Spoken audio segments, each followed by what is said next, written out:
বিষয়টা আপনাদের জানার চেষ্টা করছিলাম। শিক্ষার্থীরা কিন্তু তাদের যে সহকর্মীদের যে কিন্তু নিতে পারছেন না এবং বারবার বলছিলেন যে এই সরকার আসলে লাশ নিয়ে রাজনীতি করছেন এবং তারা বলছেন যে লাশের যে সঠিক তথ্য সেটা আসলে সামাজিক যোগাযোগ মাধ্যমে আনার প্রকাশ করছেন এবং যারা নিহত হচ্ছেন তাদের মাধ্যমে প্রকাশ করছেন তারা বলছিলেন। আমরা তাই আপনি দেখার চেষ্টা করছিলাম।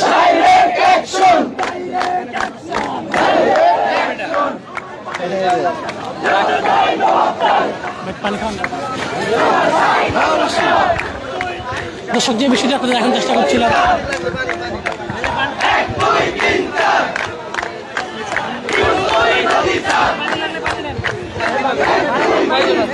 দর্শক আমরা আপনাদের দেখানোর চেষ্টা করছিলাম দেখেন যে শিক্ষার্থীরা আছেন তারা কিন্তু তাদের ভাইয়ের রক্তের জন্য তাদের ভাইয়ের রক্তের জন্য বিক্ষোভ করছেন।